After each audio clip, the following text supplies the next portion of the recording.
Welcome to the Roost News Brief. I'm Judee Barone, co-lead of the Roost News Podcast. Our guest today is Cheryl Salo, Minnesota State Coordinator of Driver Safety. Cheryl is here to share her top tips to prepare your car for winter. Welcome, Cheryl. Before we begin, Cheryl, please tell us about yourself and when you joined AARP as driver safety volunteer.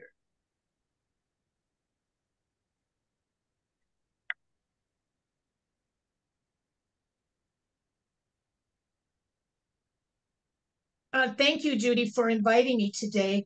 I started with AARP Driver Safety almost 10 years ago. It'll be 10 years ago in January. In 2017, I added the responsibility of being the state car fit coordinator for AARP. And 2.5 months before COVID, I took on the role of state coordinator in Minnesota Safety.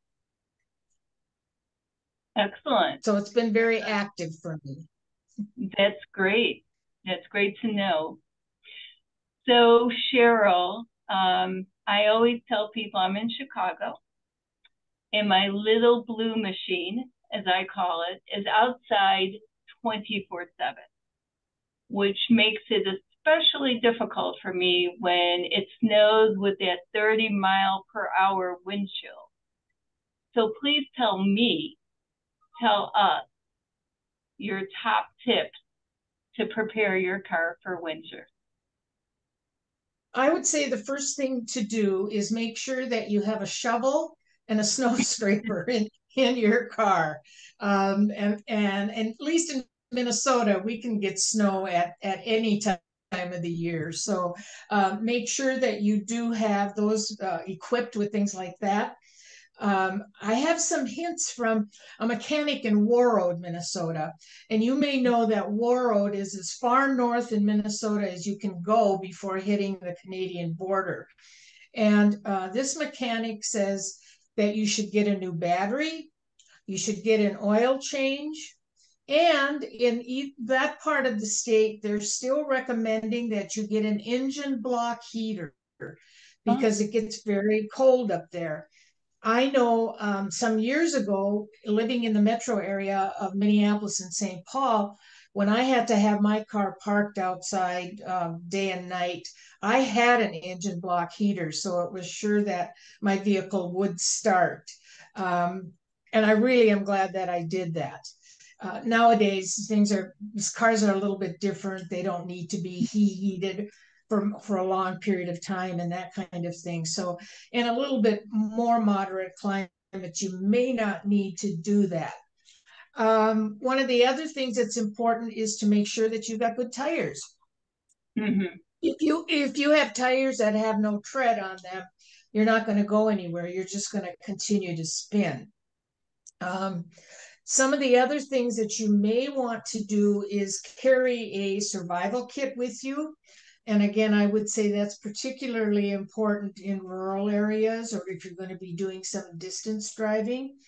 And in that kit, I've already mentioned that you should have a shovel and a snow brush and scraper, a flashlight, sand or kitty litter or something that might help you get out of a space that's a little bit slippery.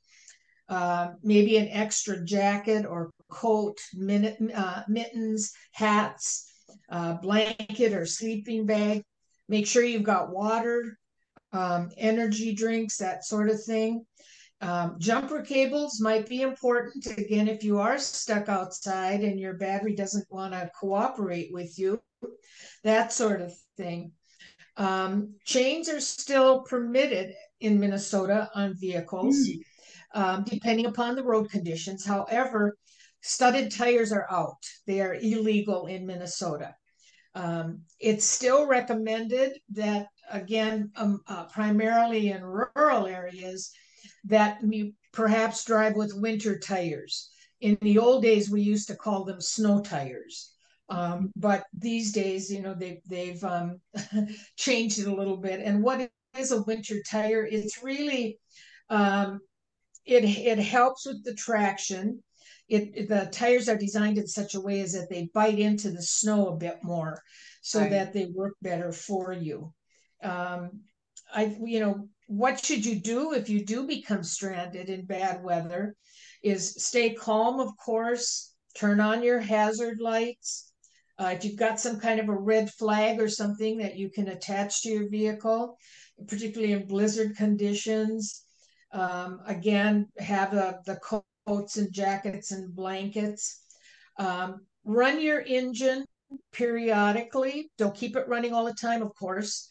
And then, of course, also make sure that you have a window open a little bit while you do that.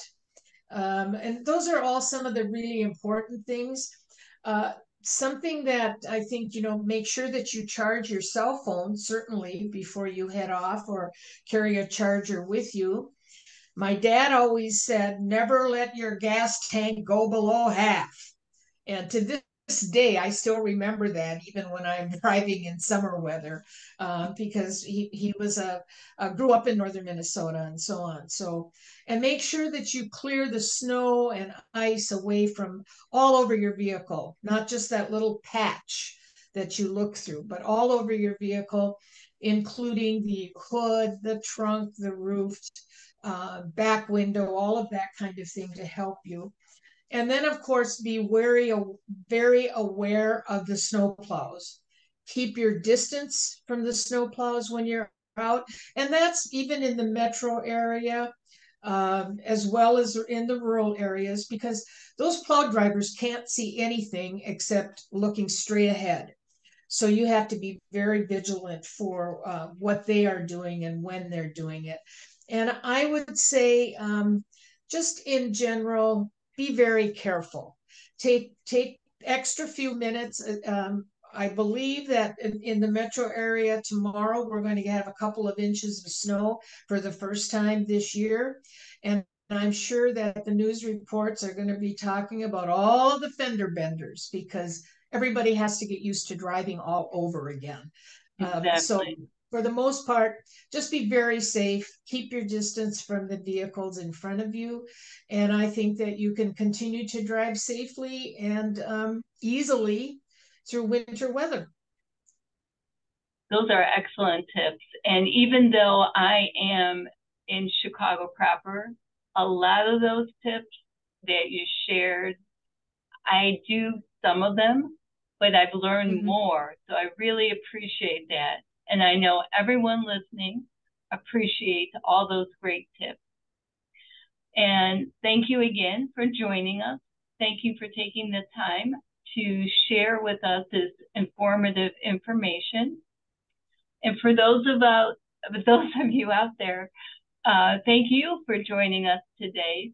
Remember to like and subscribe to the Roost News Podcast on YouTube and on your favorite audio podcast platform. Again, on behalf of the Roost News team, we thank you.